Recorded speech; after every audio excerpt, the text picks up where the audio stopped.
minus 13 degrees. Ang wish ko lang ay hindi tayo magkasakit. Gago, ang lamig, minus 30.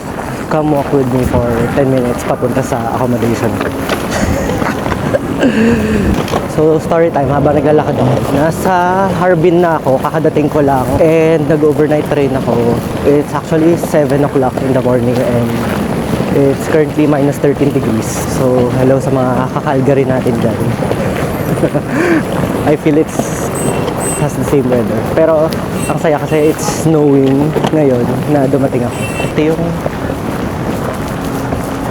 itsura. Also, madulas. Tapos wala pa akong boots. Cute. Gago, ang pangit na nila.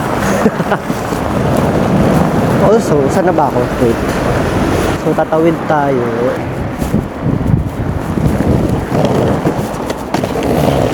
Tara, ayan na, dulas. Kailangan ko na ng winter boots.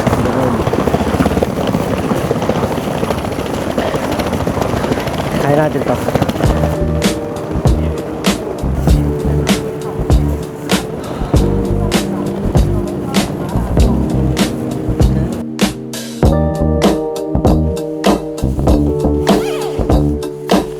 Naiwan ko na yung luggage ko dun sa accommodation. Tapos 2 o'clock pa daw ako pwede mag-check-in. So iikot-ikot muna ako. Malamig talaga. Pero ang suit ko, isang thermal tapos vest na na puffer tapos itong puffer. So 3 layer. So far kaya pa naman, pero may mas makapal pa akong jacket. Ganito pala yung mga taga Edmonton eh.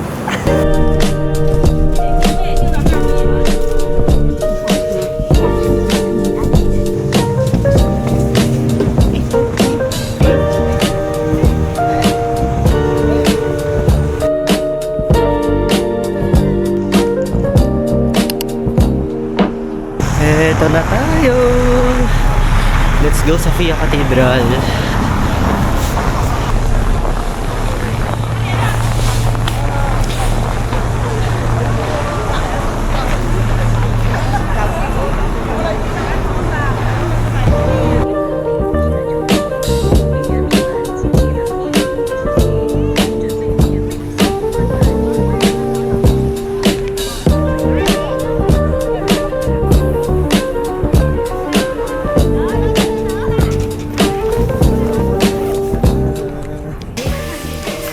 Ang inumin 200 pesos ang pagkain.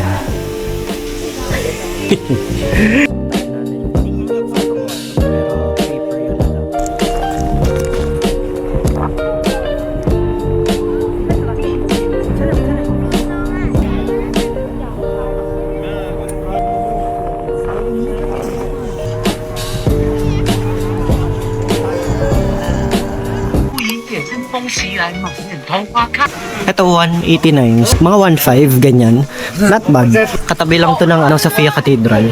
Ayun, ang dami pa dito. Mga 169. Ayun, 139. Ito maganda na din to. 79 ko lang na mabibili to. So around 600 pesos. Daming boots dito. As in lahat ng pang lamig meron dito. Feeling ko bibili na din ako ng pants. Ito 79 din. So around mga 600 pesos din. Turn na yung loob nyo. Ayan. Nakakatawa yung mga brands dito. Ala. Tas meron pang Lululon. Canada. China yung yung nakasulat na na bansa, yung map. Shopping muna ako.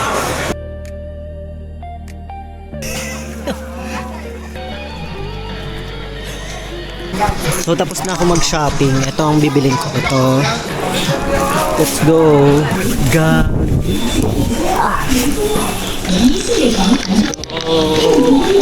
Papalit na ako dito pag ako.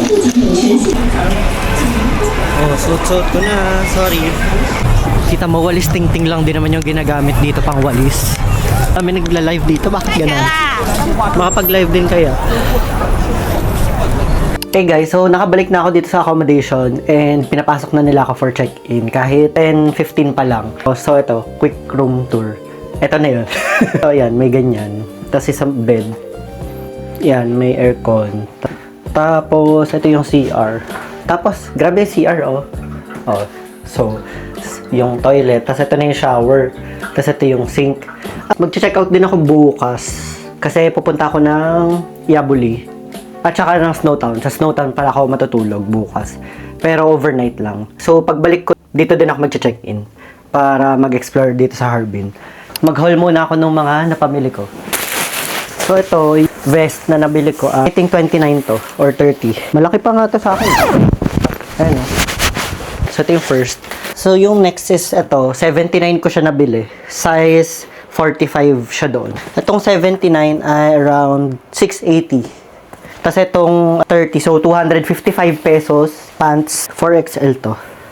Yan siya. Ito yung fit niya. Ito mas makapal to na pants. So, yan. Ito siya. Wala siyang pocket sa likod, sa sides lang. Pero not bad kasi ang kapal. And last is Hello Russia. Ayan. Yun lang for the haul, thanks.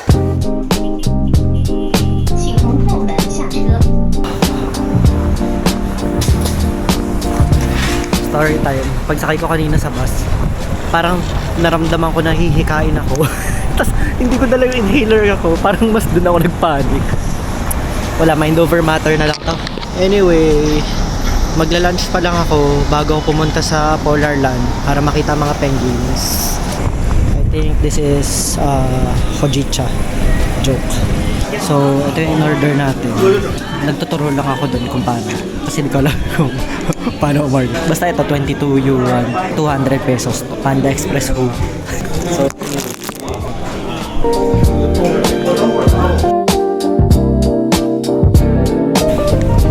na ako kumain. Dito ako kumain.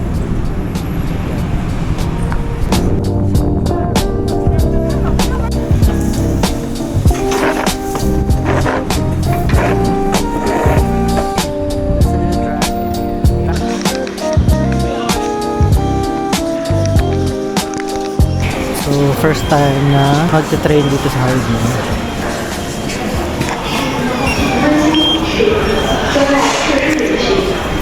Ganun lang kadali. Hindi na kailangan mag-download ng kung ano-anong app. Alipay lang sapat na.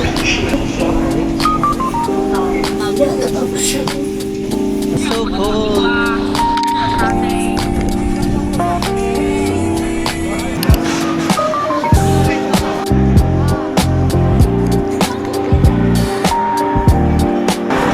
Sorry, field trip ulit tayo.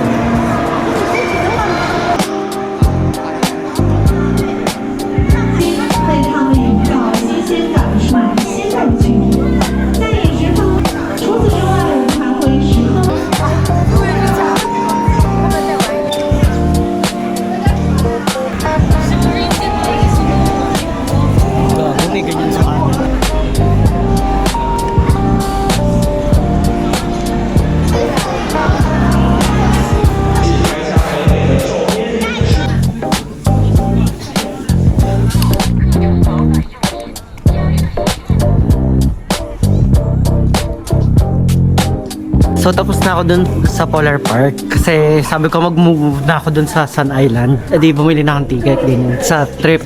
Tapos mali yung ticket na nabili ko sa Shanghai ata yun. So buti na lang, cancelable yung nabili ko. Pero 200 pesos lang naman yun. Sabi nung nandun, hindi daw yun yung ticket para dun. Since hanggang 5 PM lang yun, 3:30 na. Time ko na lang gagawin yun. Kasi nga, ang lamig, gago. Kasi nilalamig na ako. Outdoor pa naman yun. So sabi ko, sige, sa isang araw na lang. Okay, so change of plans tayo.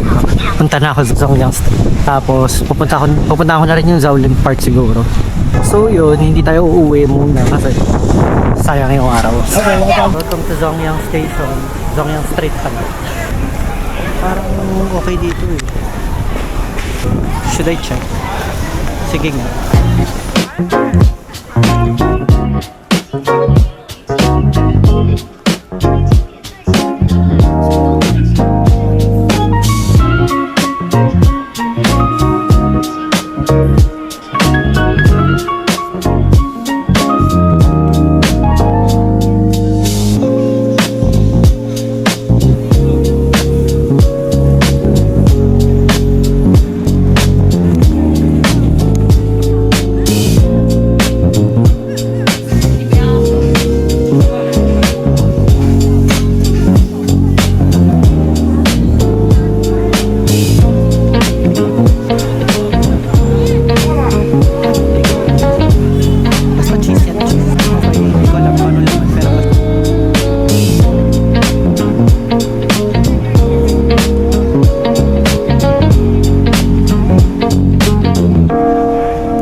Tanaw ko na yung ibang sculptures.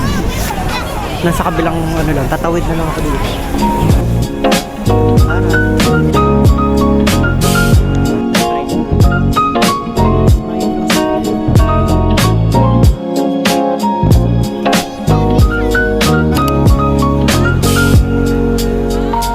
Sana all na lang Pinas.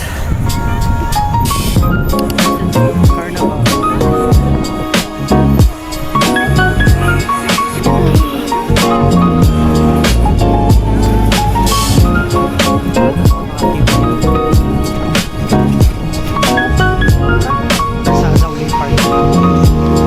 So, pupunta na ako sa Shaolin Park.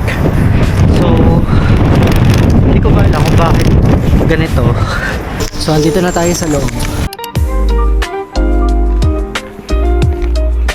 So, parang...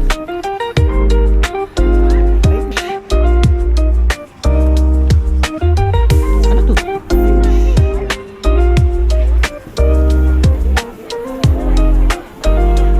Tapos ang galing nga, may hagdan din sila. Baba tayo.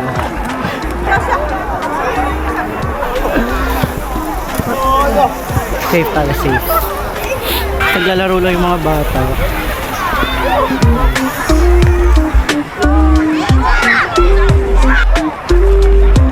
May mga shops din. Hindi mawawala ng tanghulo dito. Simula Beijing hanggang dito may tanghulo. Anyway, another stairs.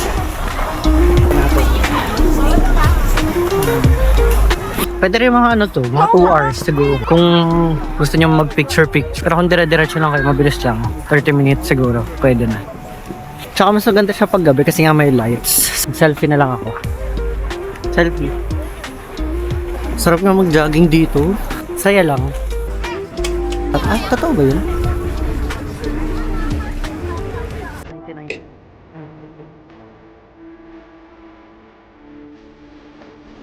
Hi guys!